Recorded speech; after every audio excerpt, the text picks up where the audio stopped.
Hello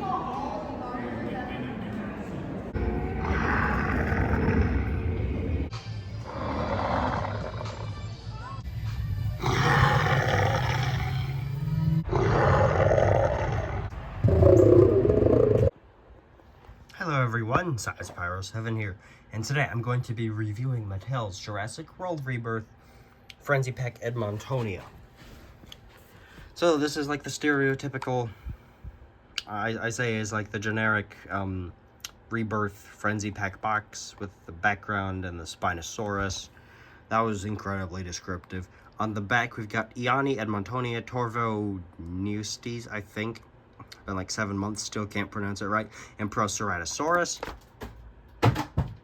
Yeah, that's the box. So, yeah, this is Edmontonia, and I'm honestly a little bit surprised Mattel has made Edmontonia.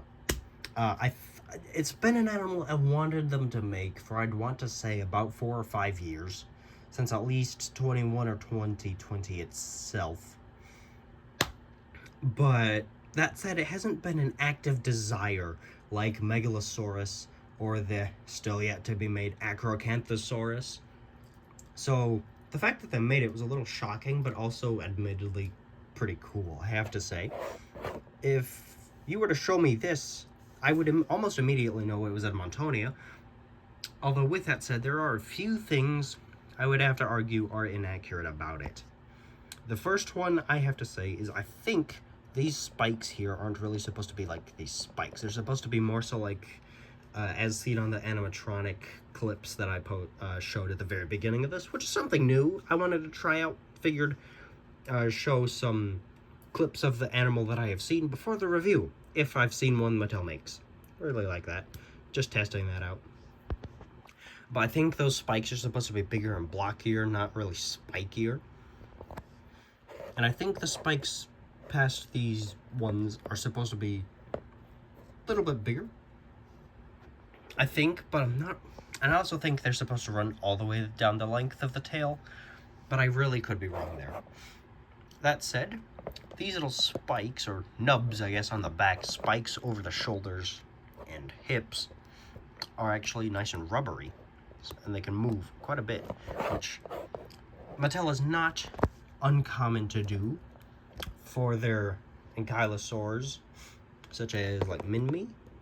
I guess it's kind of hard to see with like Minmi, but like Minmi and Sauropelta and Boreolopelta and Gastonia. I would also say an Ankylosaurus, but I don't have one actively on me right now. They're all somewhere else. So, overall, not too bad, not too bad. This is a good figure, it's medium-sized, the coloration is really good, and the details are even better. Although the scaling detail in between the armor itself, I guess, could be a little bit better, but upon zooming in, yeah, it's not really that bad at all. The head is what gets the most compliments from me right now. I just now noticed these little sections kind of look like fenestra on the top of the skull. Why are there, if that's the case, why'd they do that? That's not where those belong. Could, of course, just be skull structure. The underside is very smooth, which is, I would say not good, but not unexpected. The tail, I would have to argue, might be a little too short. Yeah, the tail, like, ignoring the tail segment here, starting, like, here, the tail looks too short, and the head, honestly, looks too big. But despite that, I still like this figure. It's not very well colored, but these colors aren't really that far off of what I would choose if I were to color Edmontonia. Like a dark olive-ish green on the back with a lighter palish green yellow on the underside.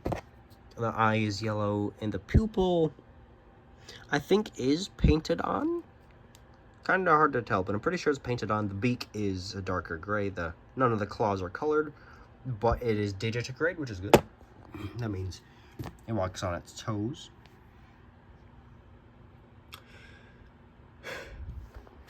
And Well, like, yeah, I don't really have much else to say about the design. In terms of articulation, its head goes side to side, or twists side to side a little bit. This might be a newer figure, 2025 release. I just got it yesterday as of filming. But some of the joints are still stiff, especially the head. I think, given the weight, the kind of joint that it has, I think it should be able to move up and down. But mine barely does. It might need to be loosened a little bit. And really no side-to-side movement either. The limbs can move. Unsurprisingly, with it being an ankylosaur, it cannot go in a 360 circle, or the legs can't, and by it, I mean, yes, Edmontonia is a nodosaur, but nodosaurs are ankylosaurs, so it works. There's the scan code. And the tail, actually one of the very few herbivores, or animals in general, with a non-action feature based tail that can move. So the tail can move a little bit side to side. It can go up and down a little bit. And it can twist in a 360 circle. So it's instead of just being able to twist in a 360 circle like almost every other one of their medium-sized animals, both herbivores and carnivores, it's nice to actually have a tail that can do things, which, as of now, I can only think of 3 other figures that they gave this tail ability to. Baby Bumpy and Calovosaurus. I can't really think of any others that they did this to. Okay, maybe I can't. Maybe there is another one. I just genuinely forgot it. But yeah, this was their Edmontonia figure, Mattel. It's really not that bad. I do like it. Edmontonia is one of my favorite nodosaurs, so it's not bad representation. The colors are nice. The overall design is really good. So yeah. Honestly, the only complaints would have to be the tail looks too short and the head seems too big. Other than that, I'd have to say this is a nice addition to Mattel's roster of animals they've made. Now I'm honestly a bit curious to know what they'll do next year, and still really waiting on that Acrocanthosaurus. I've wanted it for 5 years, but that's a whole other tangent. So yeah, hope you enjoyed this episode, and I'll see you again next time.